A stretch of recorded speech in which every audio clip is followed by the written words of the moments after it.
Hello, everybody. Welcome to this month's Specifying Practice Community. With that, I did want to hand it over to Dave and Lewis to get started with today's session. So, Dave and Lewis, over to you.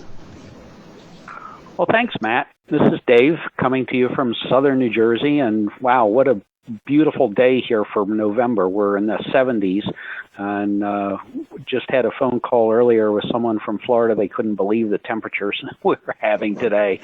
So, Lewis?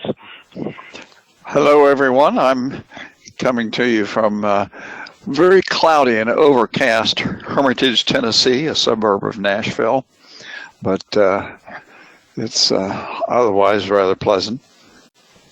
The program today, David is taking the lead on this because I know very little about the LEED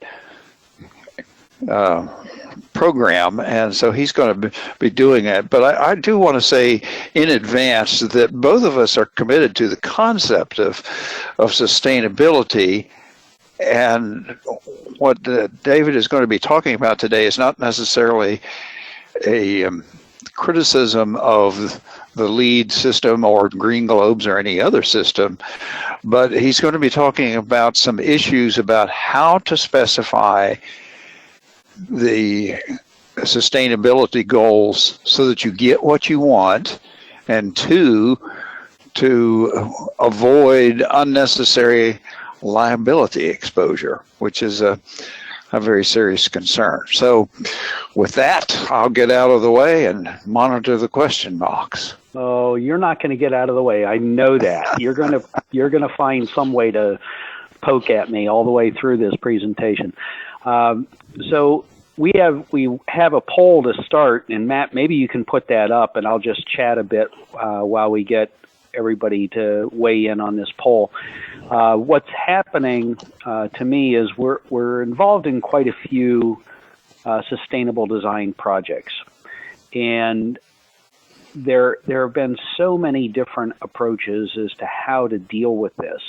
That's when some of the things that I'm seeing out there, to me as a specifier, get to be very frustrating, because it's as though people that are trying to deal with the sustainability programs and trying to specify the requirements really don't understand specifications, and it presents some real problems and some difficulties. And those are some of the things I just want to share with you, some of the experiences that I've been having over the last several years. And while I'm involved immediately in a project that happens to be a publicly bid project, there is a LEED consultant involved. We've worked with the design team numerous times, both on private and public work. The LEED consultant, this is our first time with them as a LEED consultant, and we're seeing some of the very same things that we see from others that we've dealt with over the years. So I just want to share the experiences, get your input, and maybe through discussion today, we'll actually find some solutions to some of this. So, Matt, do you have that poll showing? Yes, it's up. Okay. I was a little surprised that Green Globes was not more popular than I think it should be. But then also we have 26 of our percent of our responders are saying that they have used some sustainability program other than LEED, Green Globes, and Passive House. And I wonder if we could get some people who voted the other, if you would, in your chat box or question box, name those systems. Marcy Burney, for example, has suggested enterprise green communities. Lauren Fakuri, Living Building Challenge, Well, and Park Smart. Scott Palmer, Earth Advantage. Susan Walter, Baltimore Green Building System. Lincoln Calhoun, Green Initiatives. Dieter Saperco says, I have used AEGB Austin Energy Green Building. And Mark Schlamp says California Title 24. Well, thank you very much for. Yeah, so we're getting some regional programs or even local programs. Enterprise Green Communities, we have dealt with that mostly for housing projects. We see that in multiple states. So let's just get started. Okay, we have a couple more. Okay, go ahead. Dave Metzger says that he's used Estidama in Abu Dhabi. And Dennis East, right. Martinowicz says Envision Green Infrastructure Rating. Okay, but so what do we do with the checklists? Where do we put them in the project manual, David? Well, here's part of the question. So checklists, LEED uses them, the other systems use them. So I'm not really necessarily picking on or discussing just LEED today, although that was the title slide. It's really more about sustainability and how we're approaching this. So the systems have checklists, and they have, they're inserted typically into the project manual. One of the concerns is, are these inserted only as information for the contractor, or are they inserted as actual requirements? If I look at what MasterSpec does in their sustainable design sections, they reference that the LEED checklist is there for the contractor's information, not as a requirement. So there becomes a little bit of perhaps a difficulty. If it's only for information, then where exactly are the requirements specified? Because often in the so-called technical sections, we're not referencing particular LEED credits or sustainable credits. We're requiring things like to meet a VOC limit, but don't necessarily tie that to a particular credit. So is it there for information? Is it there for a requirement? If it's for information, I can't enforce it as a specifier unless it's specified as a requirement. And in that case, we would put it up in Division 00 along with other information available to the contractor. Right, but the way that MasterSpec approaches it, it is attached to the sustainable design section, so it's still back in Division 1. The other thing that we're seeing is we end up with standardized checklists, those that are published by the individual sustainable design groups, and then we have the sustainable design consultants primarily are taking those standard forms and modifying them for their purposes. So some of the modifications, I think, create some additional complications, and I'll show you some examples of what we've seen. And before you go on, David, Vanessa Nelson asked a really trenchant question. What do you do if you have a project using multiple rating systems? And you may want to delay the answer until later in the presentation, but she has one that she's working on now that is pursuing LEED, Green Globes, IGCC, and ASHRAE 189.1. Vanessa, and all I can say, Vanessa, is you have all of my sympathy. Oh, right. And I have one now that is also got two, it's seeking LEED and WELL. And those are a little bit more aligned than all of the ones that you mentioned. So I would just wish you good luck. I'm still struggling with how I'm going to bring LEED and WELL into the same project and be able to document both. The last thing that I have down here on this particular screen is the design and construction, because some credits, the sustainable credits, are entirely governed by design and decisions that the design team makes. And I say design, that extends also to the owner, because most of the site credits are governed by simple site selection. You know, how close is it to other services? Something that the owner typically controls. And then the construction credits, what really does the contractor control? What does he really have influence over? And it's certainly not site selection, and it's certainly not the credits that are designated pure design decisions. So let's get into some of what we are seeing. So here's a standard checklist right from LEED, and you can see we've got all of the credits, the 110 possible points that we get. Relatively straightforward.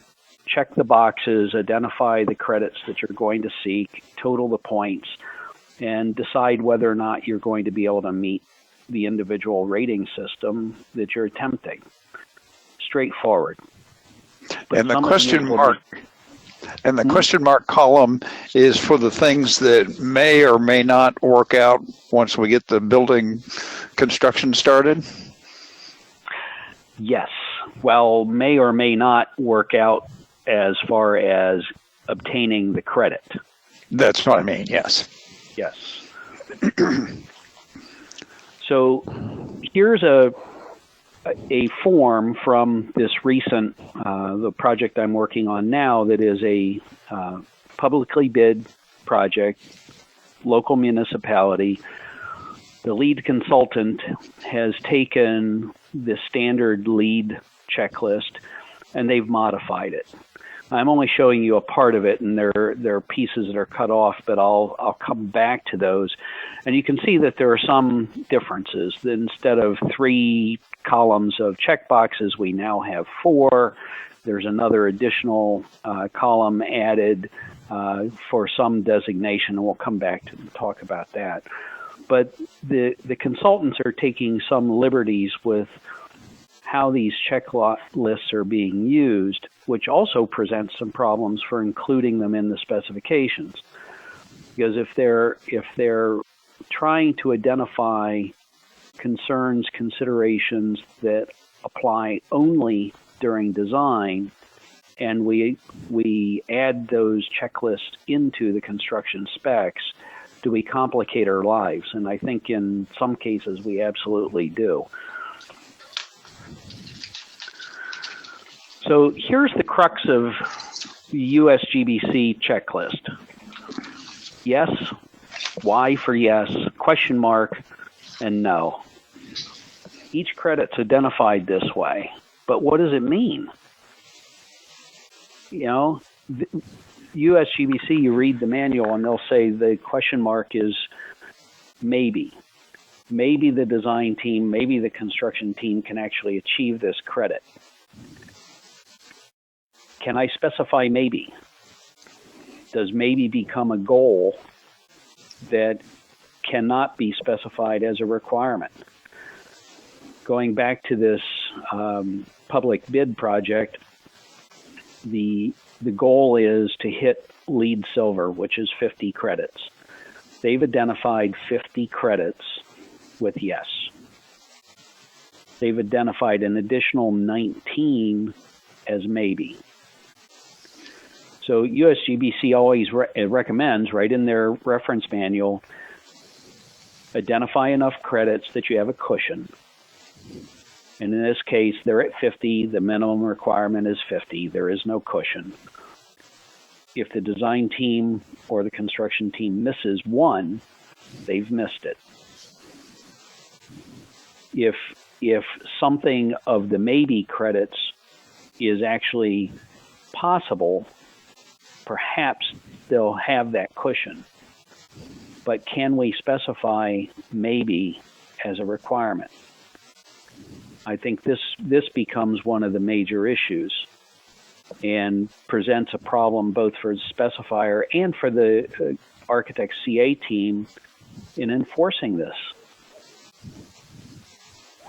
Susan Walter asked the question, how many people on this call have been LEED project managers and specifiers?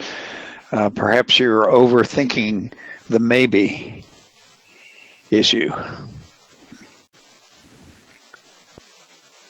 Well, that's a good question. So everybody that's listening in, how about a show of just raise your hands in the in your user panel How many have participated as lead project manager?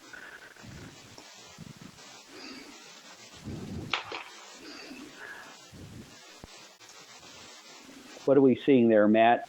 We have small percentage. Yeah, it looks to be about 11 at the moment. Okay. So there really aren't all that many, at least not in the group that we have with us today.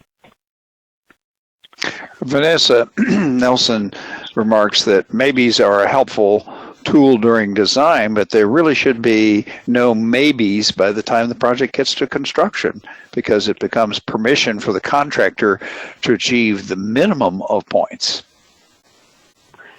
Thank you, and I agree with you. And this is part of the problem that I believe that we're creating, both in including some of the checklists, especially when they identify maybe, and then trying to enforce it.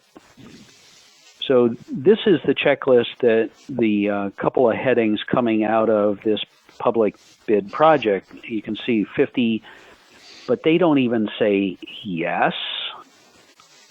Now the heading is probable. Probable, maybe, and no. So the design team identifying that it's probable, that it's highly likely that the project is going to achieve these credits. But by putting this checklist into the project documents, there is nothing there that identifies this as an actual requirement that's enforceable, especially when you label it probable. They've identified this other column, the credit type. We'll come back to that a little bit, but the rationale here is to identify whether this credit belongs to the design team or whether it belongs to the construction team. So design team presumably is controlled entirely by design and construction entirely by the contractor.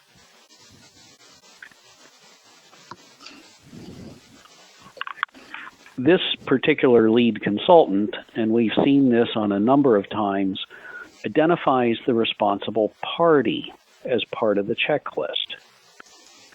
This one that I clipped, he has the entire project team as the responsible party. That's probably a little bit difficult to enforce. He has other credits identified to single or multiple parties, not individuals, but firms. So it's either the architect firm, or it could be the lead consultant firm, or the contractor, or others on the project team. They're also identifying what they're calling action items and comments. And while in this case, they're looking for, at substantial completion, the MEP engineer is going to provide a system summary. That's something that LEED requires for some of the credits. But now we're including this in the project manual. We're assigning specific responsibilities to the MEP engineer, and the contractor now has the right to rely on this information as being provided by the engineer to be able to get this credit, even though this one is assigned entirely to the design team. I think that what's happening here is that we're expecting the contractor to interpret the intent of the design team and to aid the design team to get to the LEED credits. But we're not accurately reflecting who is actually responsible by assigning them only to design or only to construction, because some require participation from both. And in this case, in this this and others where we end up with responsible parties, we only ever see them assigned to either design or to construction. Mary Noe offers an idea, a concept. Would it be possible to require on the maybes and the question marks, would it be possible to require the contractor to select a minimum of 3 or 4 or whatever of those to achieve?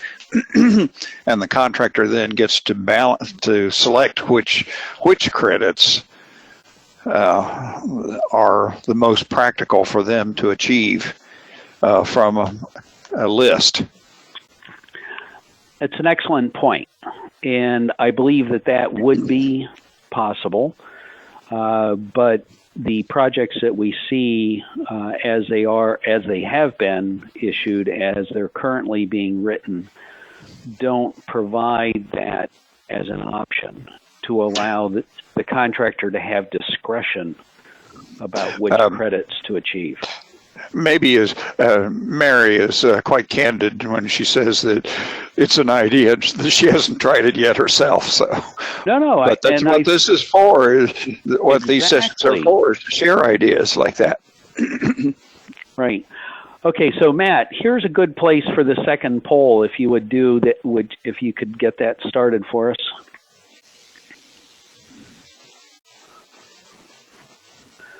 So I'm trying to find out really who is setting these responsibilities.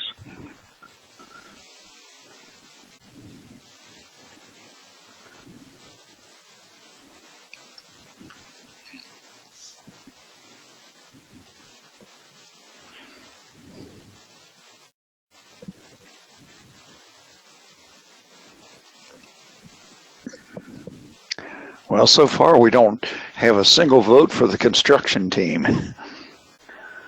Yes, I see that, and it's I suppose it's not a surprise that the bulk of the ones actually driving the decision is coming from the owner or their representative. We actually have several of our clients that have company policies that require sustainability, whether the owner has chosen to go that route or not. So we are seeing it driven from both owner and design team, although it is, from our experience, it's predominantly the owner that is requesting sustainable design. And of late, it seems to be governmental owners. David, in those cases where it's driven by the design team, are they looking for, they're not looking then for a formal certification of achievement, are they? Because that would commit the owner to paying, tens of thousands of dollars for the certificate. Correct. They're my impression, and I can't speak for them, but simply my impression that they're advocating for sustainable design, for, I guess, enhancing their position in the design market so that they can claim sustainably designed buildings. And if they can use that in their promotion for other commissions and other potential owner clients, perhaps in some cases that does help.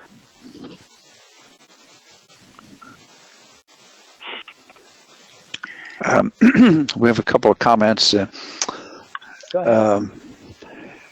Chuck Coleman says the intent of the chart is to define the goals, certified, bronze, silver, etc. The chart with 3 columns defines the terms that are planned to achieve the items that are planned to achieve the goal. The chart with 4 columns is tracking the items actually achieved during construction phase. In our experience, the tracking is done by the sustainable design consultant. Vanessa Nelson says the D and the C indicates when the credit documentation gets submitted to GBCI, whether it's a design or construction phase credit.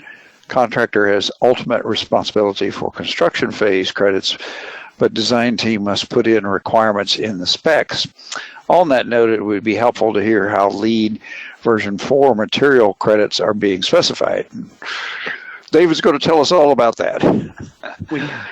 We have some information coming up on that.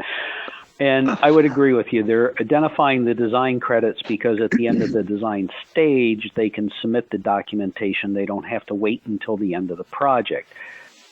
In effect, they're saying that those credits are entirely controlled by the design team, which in actuality they are. Okay, so I want to just come. Go ahead, Louis. No, go right ahead. I'm sorry. Okay, so I wanted to come back to this credit headings with the credit types, the design, D for design, and C for construction, to head into the next discussion. This, again, coming directly out of this current project. Of the construction credits, the construction-related credits, only 4 are assigned to the contractor for a total of 5 points. And all the rest are design credits.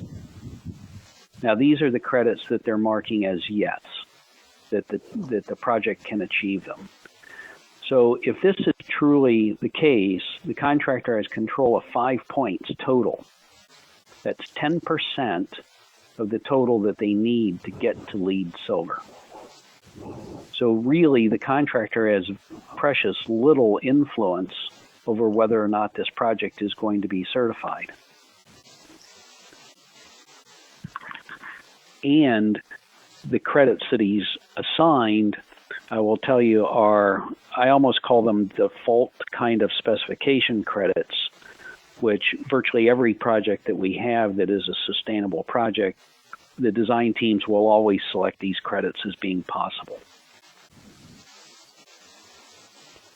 So even though they have identified 14 credits during construction, 10 of the 14 are assigned to the design team. So does the contractor owe any obligation to meeting those credits if the responsible party is a part of the design team? Janice Rogers comments that the AE has to submit the design review and fix whatever GBCI finds, or they leave the construction team holding the bag. Well, true, but in this case, we have the design team assigning responsibility, and if the design team is assigned the responsibility and misses the credit, I don't know how anybody could hold the contractor responsible. Yeah, Richard Abraham says in his experience, the majority of the total credits are design credits. Right, and I would agree they are. Tommy Smith, my good close Good buddy morning, Tommy. from Memphis, asks, how does AIA address sustainability in standard contract forms?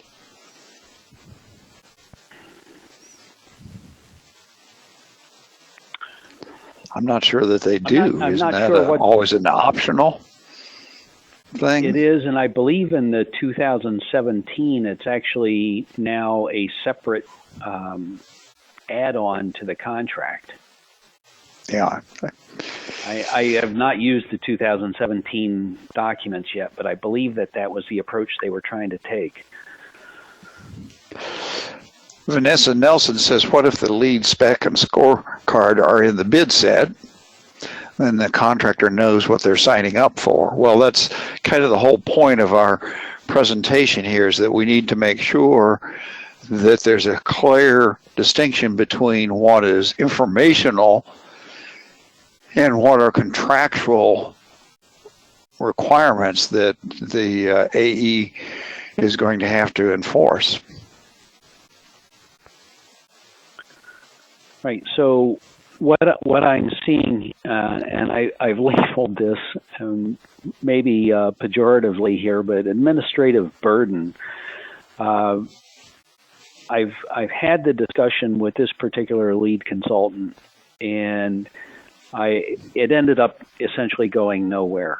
What's happened is the lead consultant in this case has required the contractor to submit data to support virtually all of the credits, including those that are marked as maybe. So, and the way that they've written it, the contractor really has no choice. So they're saying that they've identified things, objectives, to the extent currently possible and practical, and included those in the documents. So now it's up to the contractor to make sure that he's selecting products and systems and such that are going to support those objectives. Okay, it's a fairly innocuous statement as you read it here, but the very next following requirement talks about the LEED submittals.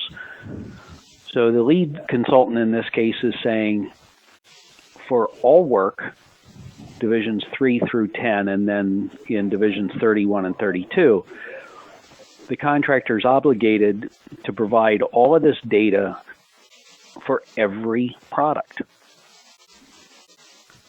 Now, LEED is, in this case, LEED in specific, provides options for meeting some of these credits.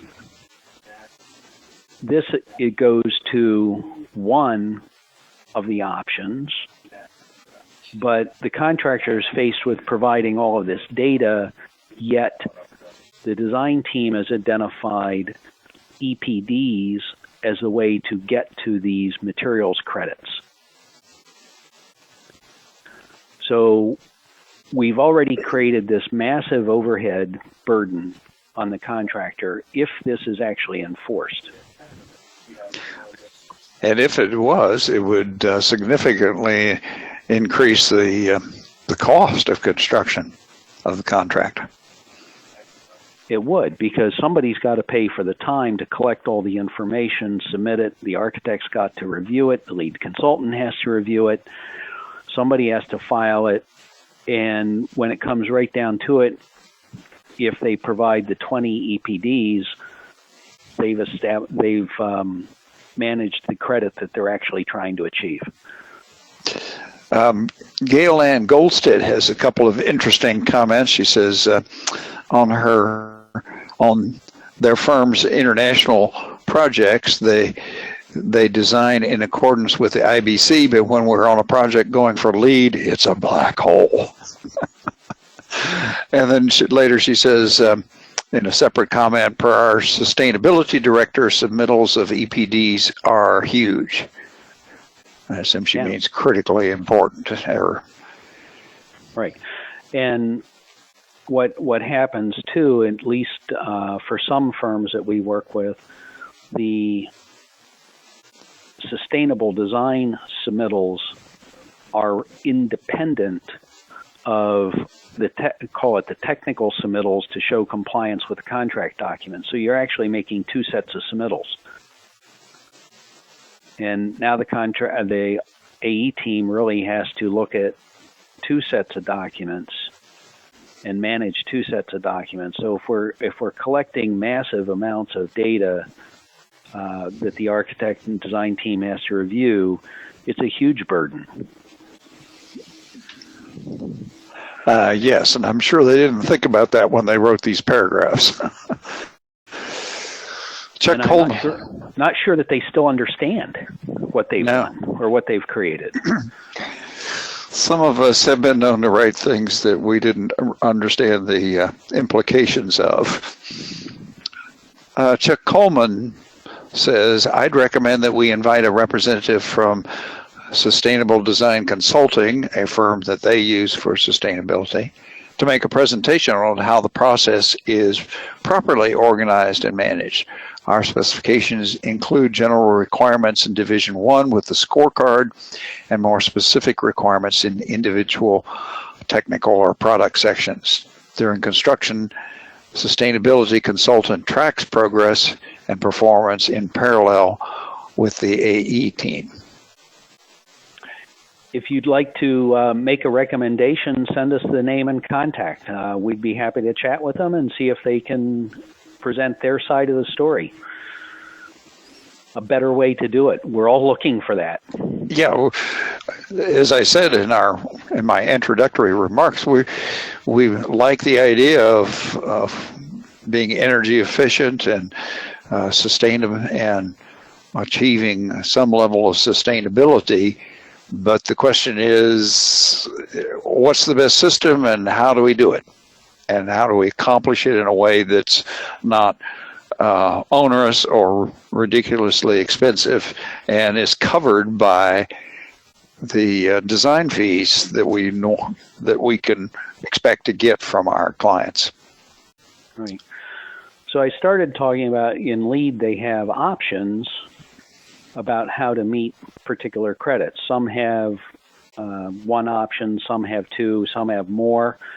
But what we're not seeing from the design team, from the specifications, is who's actually making the decision as to what option will be used to meet the credit. When I start a sustainable design project and we end up with the checklist, one of the very first questions I ask is, what is the strategy to meet this credit? You know, how do you expect to meet it? What sorts of materials, if there are particular materials or systems that are involved, what must be done with those materials to make certain that we're going to meet the credit? And I will tell you, I rarely get a response to that question.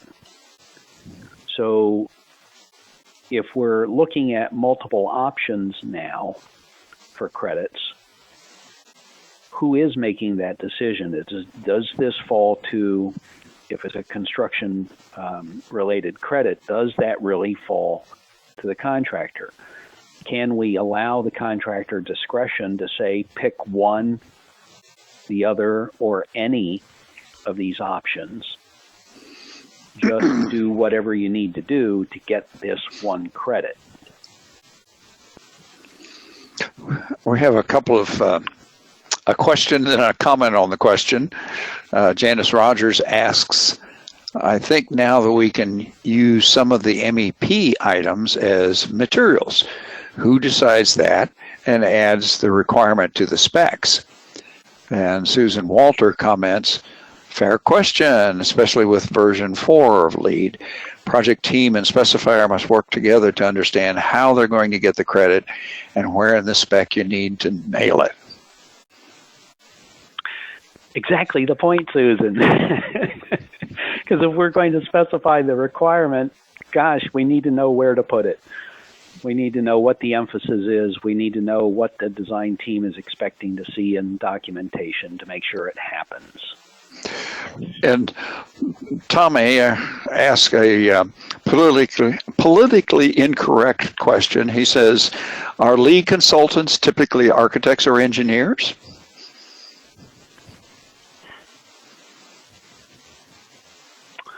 My experience is, of the ones that we work with, they're primarily architects. Oh, they actually are. Interesting. They are primarily architects. A couple of more quick comments. Richard Abrahams says, for design credits in my office, it is the designer who decides which option to use. Designers and spec writers collaborate. Lauren Fokuri says, in my firm's experience, you cannot rely solely on the contractor to meet LEED requirements for materials credits. It needs to be decided with the architects to do the materials research ahead of construction with guidance on materials vetting to know which products will meet the strict LEED requirements. And Susan Walter agrees that most consultants have architectural background. Okay. Well, I'm glad at least one person agrees. Okay, this is a good thing. Jason Telejak says that we are engineers as LEED consultants. Okay, I'm sure there are some, for sure. And Roxanne Button points out that she's an architect, a CCS, and a LEED consultant. Okay. All right. So here's maybe the $1 million question. So if a design team specifies a product, are they responsible for its LEED contribution? Are they responsible to do the research, to know that the product has the attributes that will allow it to contribute to the LEED credit? And in the case of if it's a publicly bid project and we're now listing 2 or 3 products for open competition, is the design team responsible for evaluating all those products that they've listed to ensure that they all provide the same or similar LEED contribution? I don't believe that level of evaluation is really happening, especially on the projects in which we're involved. So in the case of in LEED V4 with environmental project declaration, if the design team selects a product because it knows that an EPD is available, do they really need to do the research to know that the other listed products also have EPDs? Because here's an instance where by LEED you provide a minimum of 20 EPDs, 5 different manufacturers, you get the credit. If you specify 3 manufacturers, one of them has an EPD available and the others do not, the contractor selects one of the specified products, he's still met his obligation contractually to provide the product that's specified. But now you've potentially jeopardized getting the LEED credit. So where does that responsibility lie? And who is actually documenting the kind of research that should be done to know that the products are actually equivalent? We have a couple of comments relating to that. Susan Walter says they are responsible to do the research. They, I assume the design team, are responsible to do the research and develop the credit strategy and specifications. In version 3 of LEED, you could cast the wider net for MR credits. However, in version 4, you really need to understand where and how you're getting the EPDs, since they're not all worth the same point. And Larry Whitlock says, yes, the architect is required to make certain products and make sure certain products and materials are suitable for the purpose. And then Susan again says, but sometimes you still want to collect the available EPD. I have one glass manufacturer that gives an EPD, but no one else. I can't count on it, so I have to move my focus to Division 9. But I'll take the EPD if that manufacturer gets the job. And I'm sure you will, because if it even gives you a little bit of a cushion you weren't expecting, all the better. What happened on this current job that we have, actually, the LEED consultant will not identify the products that they're expecting to receive an EPD. Will not. He's expecting the contractor to, on their own, identify products, the 5 different manufacturers, the 20 different products, and be able to manage the product selection to be able to produce those 20 EPDs. And yet, we have specific products specified. Going along with that, Janice Rogers says suggests just list the standards, not list a manufacturer. That it must meet, and just list the standards that it must meet, and make the subs do the job to find the right stuff. And I would ask, in that case, I understand the point, if the architect, engineer specifies requirements that are not possible, just because we specify that a product must have an EPD doesn't mean that it's available. From any manufacturer. From any manufacturer. Okay. What I'm trying to impress on this lead consultant, and I invite anybody here to tell me that we should be doing this differently if you have a better idea. But what I'm trying to say to them is, if you're making these product selections because they have a very specific sustainability requirement or contribution, let's specify it. Because if it's not specified I don't know how we're going to expect the contractor to know. And if the contractor doesn't know that this is the reason why some of these materials were actually included in the spec, and he goes out and produces a substitution request, or he happens to buy one of the specified products, but unknowingly it doesn't have the same contribution, they may have jeopardized the sustainability certification.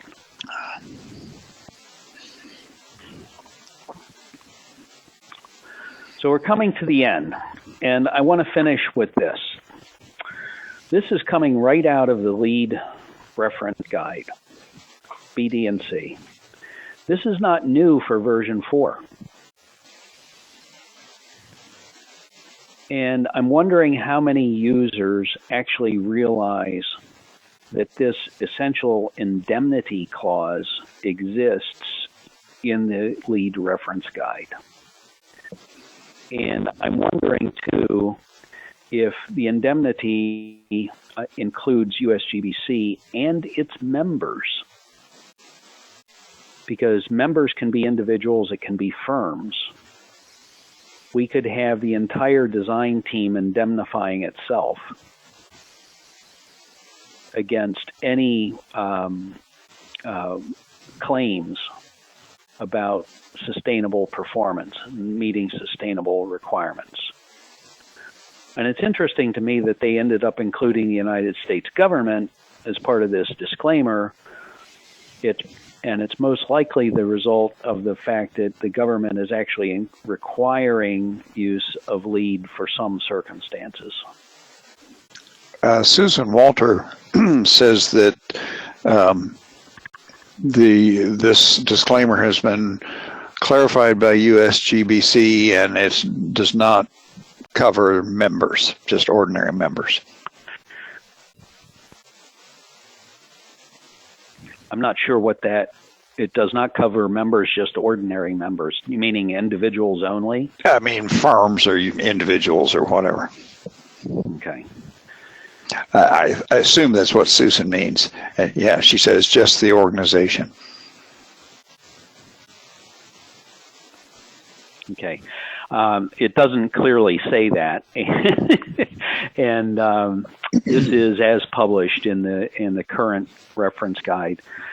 And actually, we had an attorney and a friend, an attorney, FAIA attorney, comment that from a legal perspective, this is actually a very poorly written disclaimer or indemnity clause. So he wouldn't spend a great deal of time talking about it, but I think it's a bit provocative that USGBC is promoting the use of its documents and then essentially demanding indemnity for anyone that actually does use it. So I've come to the end. What other insightful things have you got to add here, Louis? Well, we had a couple of comments that I could read. Ivan Zuniga says he suggests the idea of a charrette. Invite manufacturers early in the design phase to know what EPDs they have and then specify type 3 EPDs. James Beckett says the AE with the lead consultant must make product and system selections during design which will fulfill the compliance for the credit, including identifying products which have documented EPDs. None of this would be expected of the construction team other than following through with collecting the final documentation. I agree with that for sure. And Chuck Coleman has a suggestion on a lead consultant that we might consider as to invite to a future session. Okay, good, excellent. And Joe Scarpa, do I know him? Do you know him? Yes. Does CSI indemnify itself with regard to use of its practice guides? I don't think so, Joe. I may have to turn around and kick him. For those, Joe is an employee of Conspectus, and he sits right behind David. I wonder, Chuck Coleman asked, I wonder if the USGBC disclaimer is even enforceable. And that we'll have to ask the judge. We'll have to ask. Yeah. It's one of those things that nobody knows what it means except the people who are leaving the courtroom. Yes. And Scott Anderson says, don't give anyone any ideas. Yeah, we're not here to promote any lawsuits against USGBC or anybody else. So, I guess we should end on that note because I think I appreciate everybody's comments today. I think it's been insightful hearing some of your reactions, some of your suggestions, and I think we're all somewhat facing the same sorts of difficulties trying to make sure that we're putting specifications out there that are that will help the owners get what they really expect, that are fairly enforceable, that we're not overburdening anyone, especially with all the documentation that may be necessary. So we have one last comment from a subcontractor. Flory Grotale says, I agree that we, as the subs, need to be included in the rationale of the design team in order to make the product specification process easier and, most importantly, clear for all parties. Hear, hear. Thank you very much. So just as on a closing note, next month, December 7th, first Thursday of the month, we'll have a guest joining us. It'll be Sal Verastro. Sal is FCSI. Is from the now Lehigh Valley chapter. It's hard to remember to say that. It's been Allentown chapter for such a long time. So Lehigh Valley chapter. And Sal was acting as an expert witness for a case here in the Philadelphia area for a building collapse. For those of you around the country, you might have heard about it. It was the Salvation Army building that was next to a demolition project, and during the course of the demolition, they damaged the building, the Salvation Army building, and there were some deaths as a result. So Sal was involved as expert witness in that case, and he's going to share his experiences going through that whole process and share what he believes in the is some real difficulties that were presented in trying that case. So I hope you're able to join us. Again, it's December 7th, 3 o'clock Eastern. Look forward to having you all here with us. And thank you for joining today.